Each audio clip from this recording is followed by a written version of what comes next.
vou abrir a Bíblia e vou ler. Se você já encontrou a mensagem do terceiro anjo.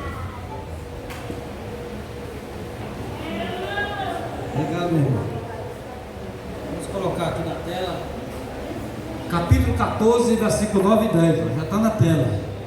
E seguiu o terceiro anjo, dizendo com grande voz: se alguém adorar a besta e a sua imagem, e receber um sinal na sua testa ou na sua mão, também este beberá do vinho da ira de Deus, que se deitou, não misturado no cálice de sua ira, e será atormentado com fogo e enxofre diante dos seus santos anjos, diante do Cordeiro. Amém. Então, meus irmãos, ao soar, ao iniciar os primeiros raios da aurora, os sacerdotes faziam soar as longas e penetrantemente trombetas de prata. Era em resposta às aclamações do povo lá em suas cabanas.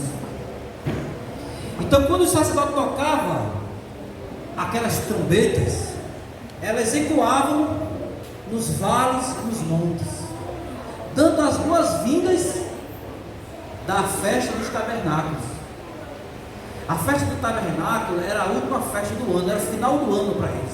E eles começavam a meditar o que Deus tinha feito durante toda a jornada. E eles lembravam também da água do deserto que Deus tinha tirado através de Moisés. Então essa festa do tabernáculo era uma festa, uma cerimônia muito linda. O sacerdote pegava uma ânfora. Tem uma ânfora aí, para quem não sabe. O sacerdote pegava uma ânfora e ia lá para o rio pegar água, o Vale do Cedro.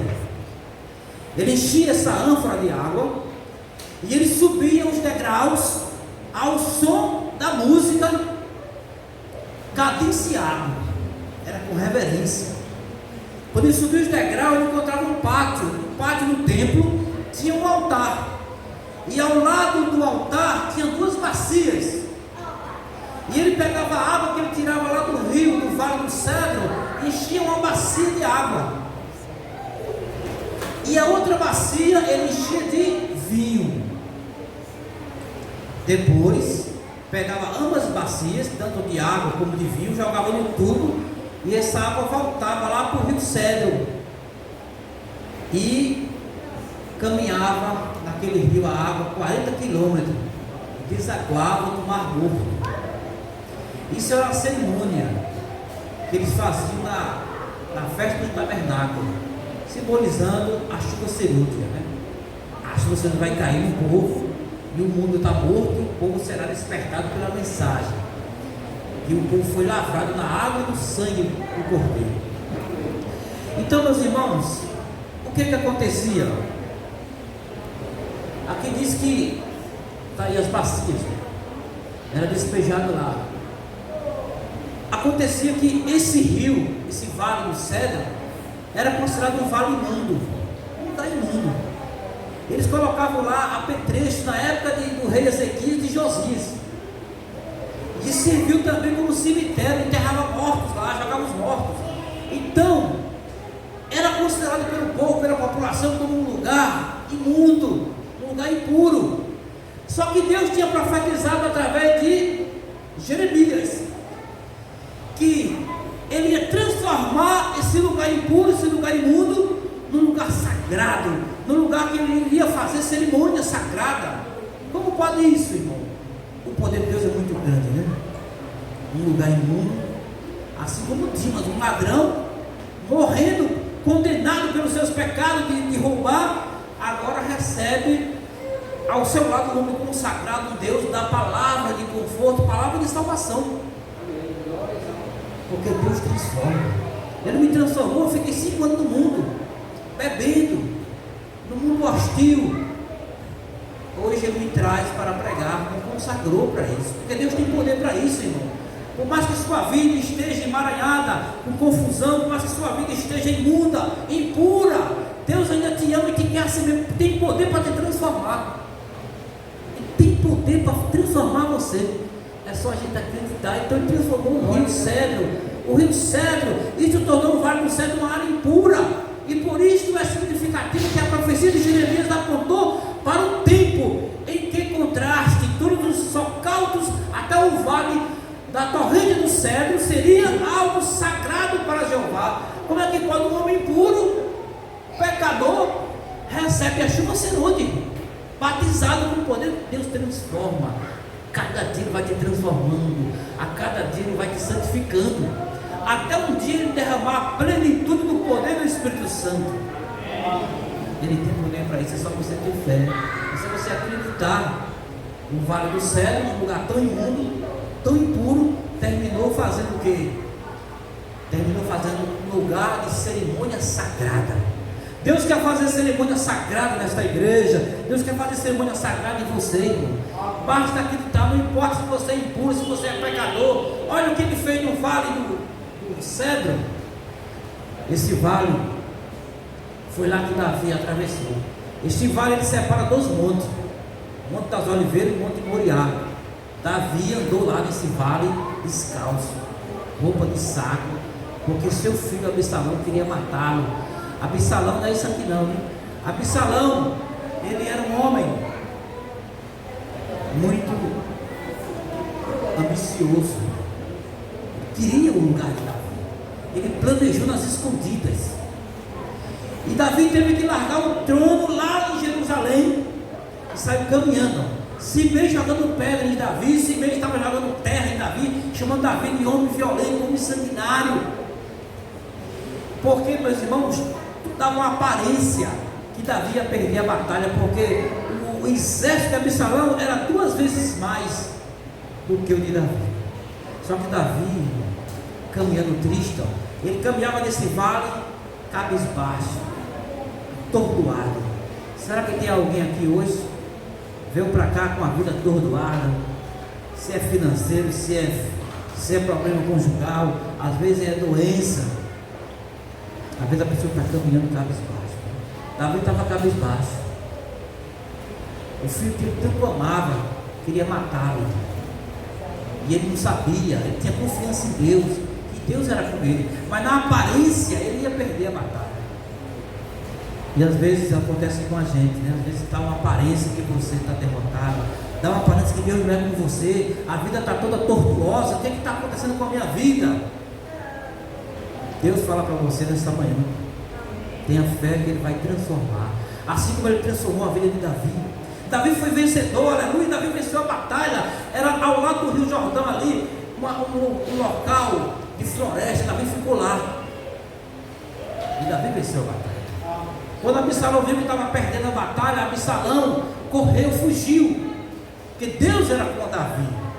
Porque Davi, por mais que tinha pecado com Betseba, por mais que estivesse mandando matar o marido, olha a situação de Davi. E Davi estava como? Davi estava com depressão, não tinha como agir. E Amon fez um pecado, um incesto com a sua irmã, um pecado gravíssimo, que era um pecado de morte. Davi estava tão doente mental, que ele estava com depressão, que ele não agiu. E eu li o texto do Patriarcas e Profetas, que quando tem um pecado grave, quando os pais ou o governo não agem, Deus age. Deus ele faz o pecado, ele age como um pecado. Um pecado para repreender o pecado. Aí usou Absalão para matar, mano. Porque Davi não agiu. Deus age com o próprio pecado. O que acontece quando Absalão fugiu? Seu cabelo pendurou, muito grande. Absalão era tão bonito, diz que da ponta do pé o cabelo, diz que não tinha defeito, diz que era coisa mais, só faltava o caráter ser transformado, mas ele era muito bonito. Então ele ganhou, tendo contato com o povo, ele ganhou muita moral, e o povo começou a programar rei, e ele achava que ia ser rei, e terminou estando pendurado. O cavalo passou e ficou pendurado.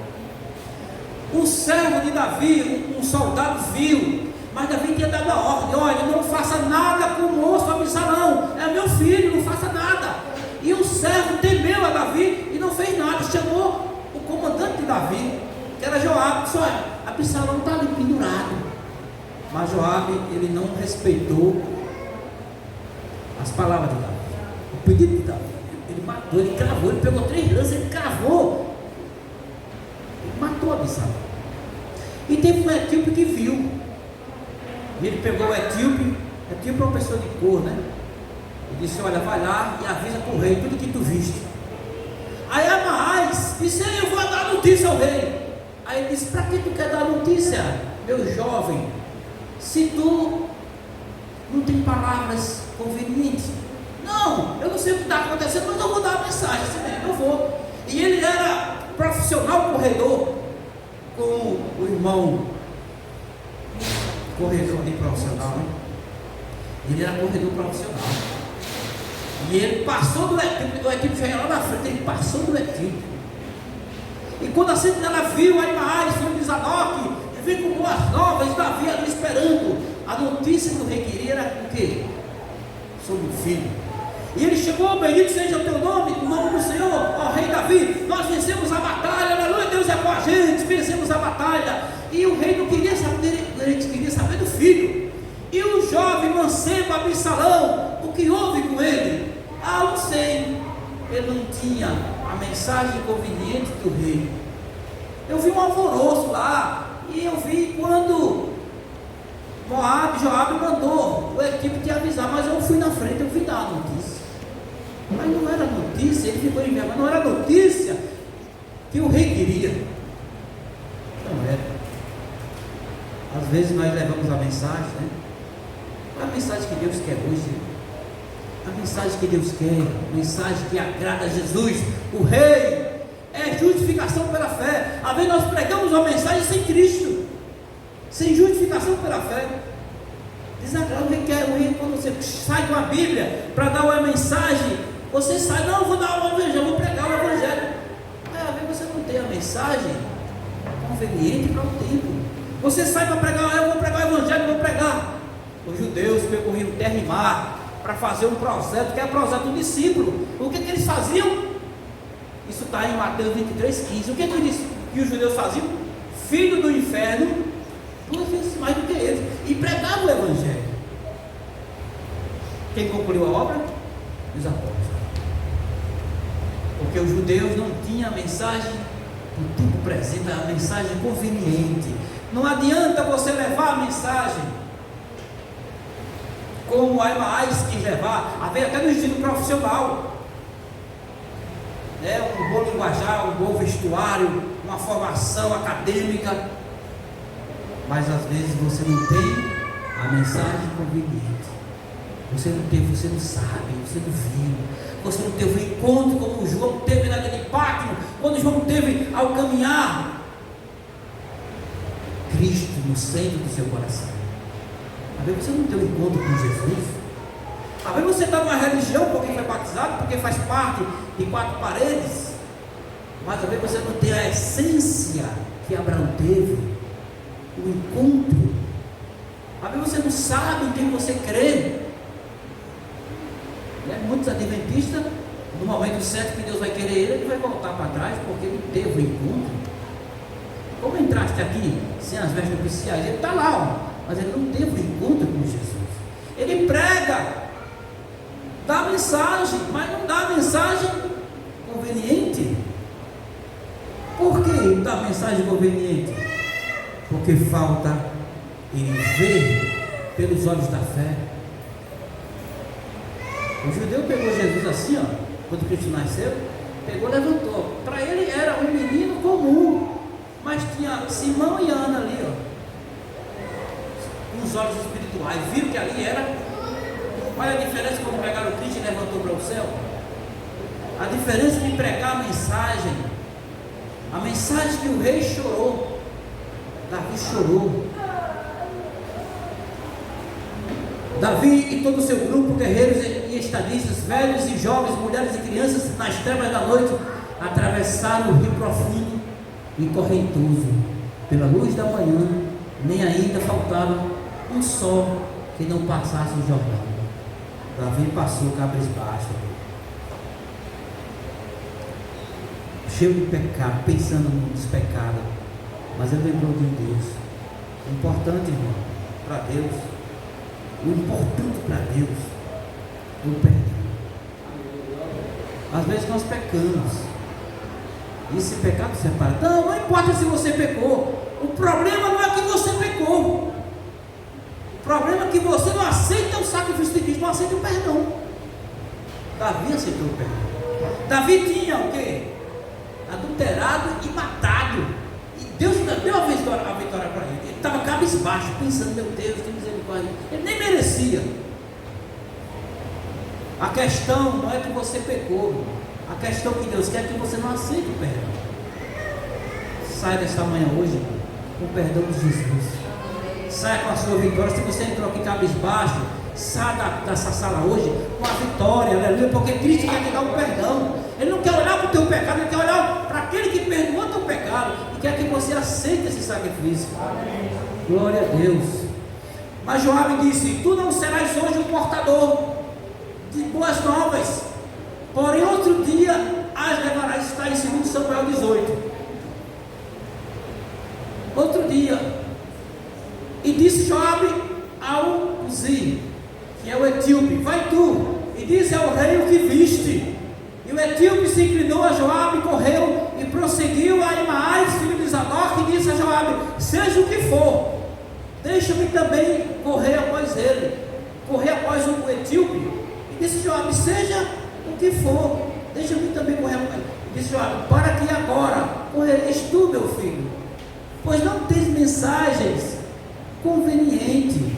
Seja o que for, disse Ahimaás, correrei. E Joabe lhe disse: corre. E Ahimaás correu pelo caminho da planície e passou do etíope. Tem duas mensagens hoje que Deus quer dar para você. Ou você vai ser Ahimaás, corredor,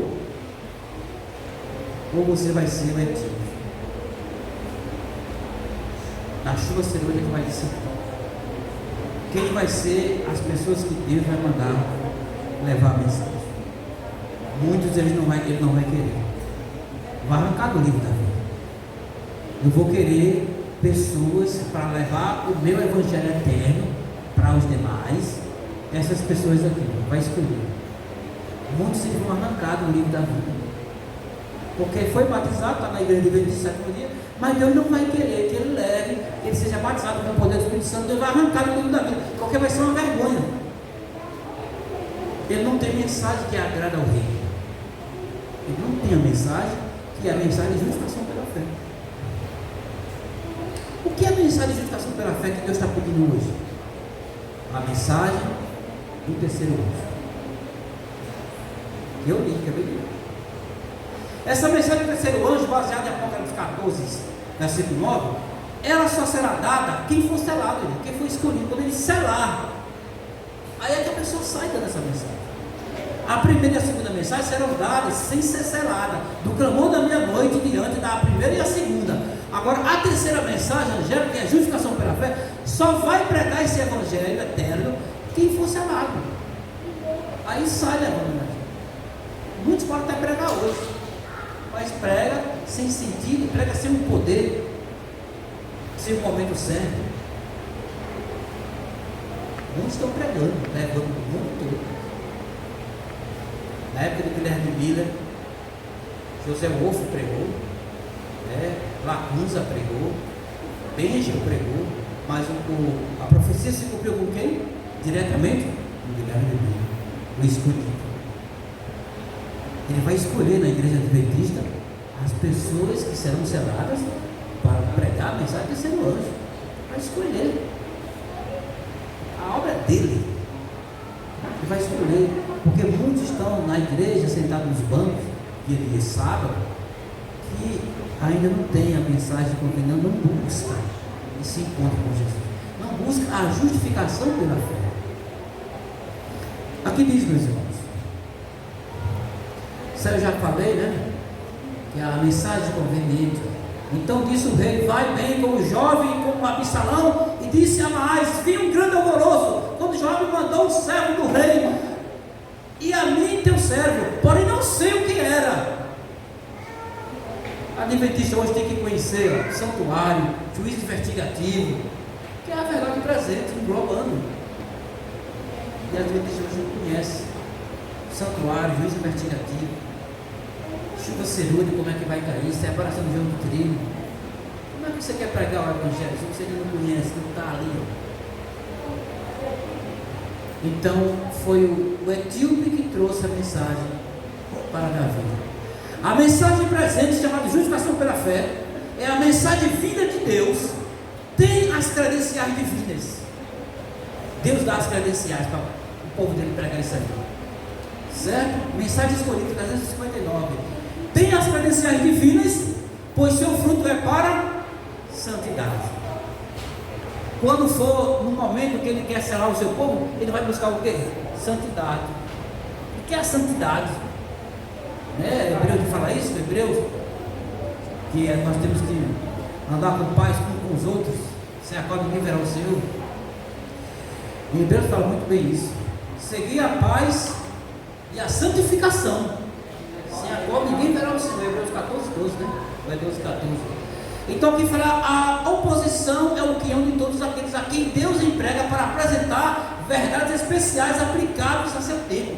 Verdade presente é isso, são verdades especiais aplicadas para o tempo certo, no tempo propício. Havia uma verdade presente no dia de Lutero, verdade de especial importância naquele tempo. Há uma verdade presente para a igreja hoje. A profetisa escreveu, sabe o que? De século em século, cada 100 anos, Deus tem uma verdade presente. E no nosso século hoje, é a justificação pela fé, é a verdade, é a mensagem do terceiro olho. Essa é a verdade presente. Portanto, ele a revelou aos dirigentes pouco a pouco, à medida que podia ser recebida pelo povo. De século em século, outros fiéis obreiros deveriam seguir-se para guiar o povo cada vez mais longe no caminho da reforma. Posto que de tempos em tempos surgem alguns homens fiéis a fim de proclamar novas verdades e denunciar erros longamente acariciados. A maioria dos judeus no tempo de Cristo ou os romanistas no tempo de Lutero contenta-se em crer como creram seus pais e viver como eles viveram. Amém. Então José Wolff pregou a mensagem de 2.300 manhãs, pregou lá, Daniel 8,14. Aqui tem outro texto de conflito, Morante Brook, escritor inglês, declara que mais ou menos 700 pastores da igreja anglicana estavam empenhados na pregação deste evangelho do reino. A mensagem que indicava 1844, o tempo da vinda do Senhor, foi também dada à Grã-Bretanha. Publicações sobre o advento, então, provenientes dos Estados Unidos, eram amplamente disseminados. Então, 700 pastores, muitos pregaram, mas cumpriu com quem? Aqui, Lacunza e Benjamin, na América do Sul, em meio de uma desumanidade e artimanha dos padres, Lacunza, jesuíta espanhol, pregou também, Benjamin também pregou esse grande movimento. Agora o cumprimento direto foi com quem? Guilherme. Mas a nossa igreja está cheia de pastores pregando, cheio de pregadores pregando. Agora vai ter o cumprimento direto com o remanescente. A igreja adventista vai escolher o remanescente, vai dizer, prega a mensagem do reino, prega a verdade presente do povo. Por que vai escolher? Porque só aquele povo escolhido é que tem mensagem conveniente, é que tem a mensagem de Cristo. Cristo morou nele, transformou ele. Ele não ficou na igreja só com cerimônias, ele foi transformado sim, à imagem e semelhança de Cristo. Aleluia. Com a grande reforma do século XVI, o movimento do advento apareceu simultaneamente em vários países da cristandade, tanto na Europa como na América.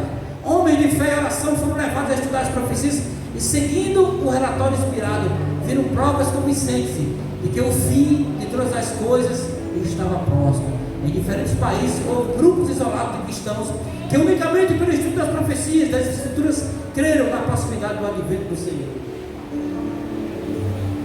Aí Deus usa Guilherme na primeira mensagem angélica Carlos da segunda. Aí usa outro homem, Iraetes, para trazer a mensagem do terceiro anjo para a igreja. A igreja rejeita. Guilherme rejeitou a mensagem. Assim como João Batista também quase rejeitava Jesus. Quando dois discípulos procurassem, era ele mesmo. Aí Guilherme Miller ia levantar a voz dele contra a voz do céu. Teve que morrer cego dele no quarto para não perder a salvação. A mensagem do Senhor, quando chegou na igreja, Ellen White aceitou, José Bates, Iraetes, e foram organizando. Infelizmente a nossa igreja ela perdeu essa mensagem.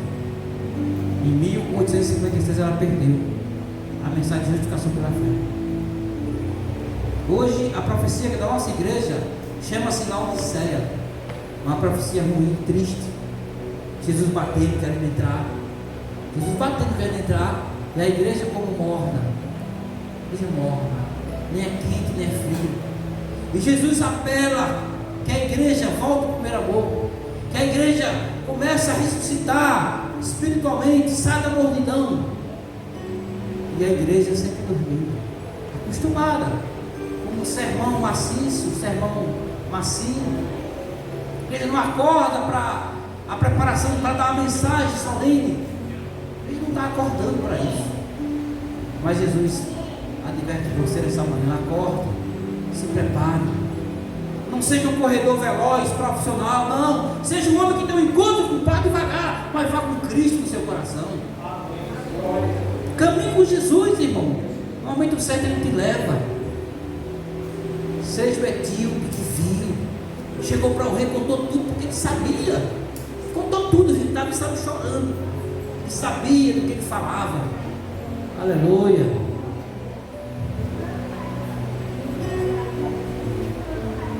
Aí falando que ele era menino, né? Quando ele estava cansado, exausto, se inclinando para receber a mensagem, outras pessoas levando ele.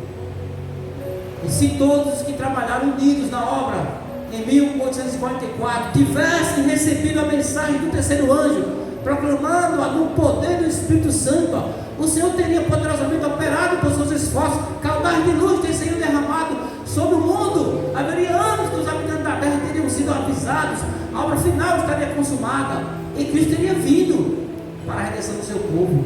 Mas a liderança rejeitou a mensagem do terceiro anjo. Pegaram no braço de Guilherme Miller: não, Guilherme não quer ouvir a mensagem. E ele puxando Josué Rimes, que nós chegamos sábado, a mensagem do terceiro anjo trouxe um sábado no santuário. Puxaram Guilherme Miller, assim como os apóstolos, os discípulos de João Batista, puxando nele para ele escrever de Jesus. Se todos tivessem trabalhado unidos, irmão, não teve a união. Aí ficou um estado pingado, aceitando a mensagem do terceiro anjo. A Maria aceitou, José Pedro foram organizando a nossa igreja. Só que nossa igreja não foi se organizando, organizou oficialmente em 1863, ela se organizou oficialmente. Mas só que ela já tinha virado lá do céu, já tinha perdido a mensagem. Se você pegar a história do Adventismo, para 151, está lá, Laodiceia, leia. História do Adventismo. Como nossa igreja passou a ser Laodiceia. Que ela, quando surgiu em 1944, ali, ó, ela entrou no período de Laodiceia, mas o estado da igreja era como? Amor fraternal. Era amor fraternal. O estado da igreja é ruim. E Jesus quer chamar a igreja para dar a mensagem novamente. Está aqui. Vários me escreveram, indagando se a mensagem da justificação pela fé é a mensagem do terceiro anjo. E tenho respondido: é a mensagem do terceiro anjo, em verdade. Mensagem do terceiro anjo, quem está pregando? Quem está pregando a mensagem do terceiro anjo? Quem está pregando? Ninguém prega ainda. A mensagem do terceiro só vai ser pregada quando você for selado, quando ele selar o povo dele. Aí prega. Hoje você pode pregar como o Arraiz pregou, sem saber, sem ter Cristo ali com você. A mensagem da justiça de Cristo há de soar desde uma até outra extremidade da terra, a fim de preparar o caminho do Senhor. Esta é a glória de Deus, com que será encerrada a mensagem do terceiro anjo. A mensagem do terceiro anjo requer a apresentação do sábado dos 4 mandamentos, e esta verdade tem de ser levada perante o mundo. Mas o grande centro de atração é Jesus Cristo. Não adianta eu pregar um sábado para esse rapaz aqui, ó, reforma a saúde, sábado, que tem que devolver dízimo. Você não tem o Cristo. Não adiantou.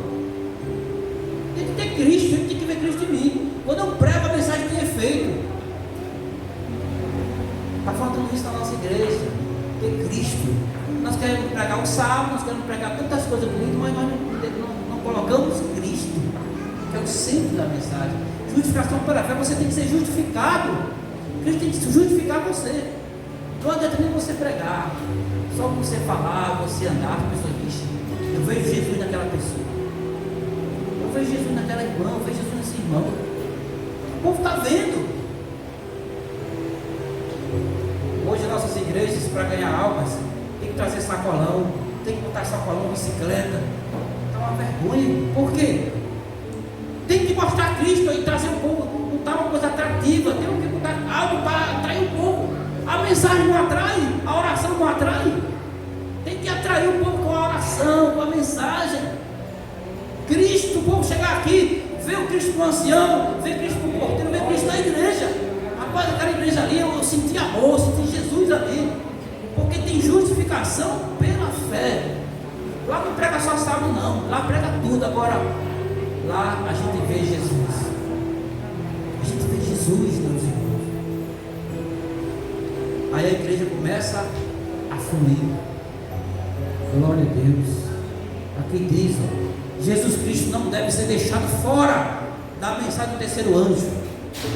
Por muitos que se têm empenhado na obra para este tempo, Cristo foi feito secundário e deram primeiro lugar a teorias e argumentos. A glória de Deus revelada a Moisés acerca do caráter divino não tem sido feita preeminente. Disse o Senhor a Moisés: eu farei passar toda a minha bondade por diante de ti. Êxodo 33. Pregar a mensagem tem que ter Cristo no centro. Se você tem Cristo no centro, no momento que ele for separar o joio do trigo, ele vai deixar você no livro da vida. Porque quando ele abre o livro da vida, ele não vai ver Amarildo. Quando ele abre o livro da vida, ele não vai ver a auxiliadora. Quando ele abre o livro da vida, ele não vai ver o ancião da igreja pedindo. Quando ele abrir o livro da vida, ele vai ver quem? Jesus em você. Ele vai ver Cristo em você, porque você tem Ele. Aí ele vai dizer: vixe, glória, esse aqui sim, agora eu vou botar ele para pregar o Evangelho. Mas está dizendo porque ele tem Cristo. Agora, muitos na igreja adventista, no sétimo dia batizado, quando abrir o livro da vida, o juiz investigativo dos vivos, quando ele abrir, ele vai dizer: mas assiste, ei amigo, como entraste aqui? Como entrou aqui? Sem as vestes oficiais.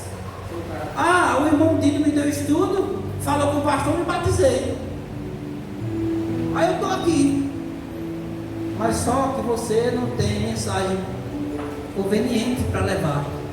Eu vou tirar você do livro da vida. Vou tirar você do livro da vida, porque passou o tempo de graça e você não pôs Cristo em você. Só o batismo nas águas não resolve. Resolve? Não, ele falou para quem? Para Nicodemos: aquele que não nascer da água e do Espírito. Aí falta o batismo do Espírito. Cada dia eu morro. Cada dia Paulo se esmurrava seu corpo. 1 Coríntios fala isso. 15:31, 9:27. Coríntios, 1 Coríntios está lá. 9:27, 15:31. Paulo esmurrava. Porque Paulo sabia que tinha duas naturezas nele. Nós temos também. Temos que matar pela graça essa velha natureza ruim, quer entrar em você como um leão. Nós precisamos matar essa natureza. Só mata de joelho.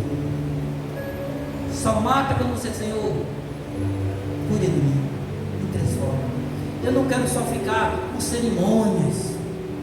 Eu quero ter Cristo no meu coração. Eu quero ter Ele aqui, ó. As pessoas veem Cristo em mim. Cristo é um ser real, irmão. O Espírito Santo é um ser real. Está aqui. E ele quer entrar, ele fica batendo na igreja, querendo entrar, ó, porque a igreja perdeu a mensagem. E ele quer dar de volta à igreja. Só que infelizmente poucos abraçam essa fé, poucos querem, poucos. A igreja é grande, é cheia, são milhões. Mas para levar a mensagem do terceiro anjo, ele vai fazer um juízo, uma escolha. E que você seja a pessoa escolhida. Aleluia, que você, meus irmãos, a partir de hoje comece a meditar. Eu não quero jamais ser arrancado do livro da vida. Eu quero que o meu nome permaneça lá. Salvação é muito mais do que isso. Salvação é muito mais do que vir à igreja. Salvação, meus irmãos, é Cristo em vós.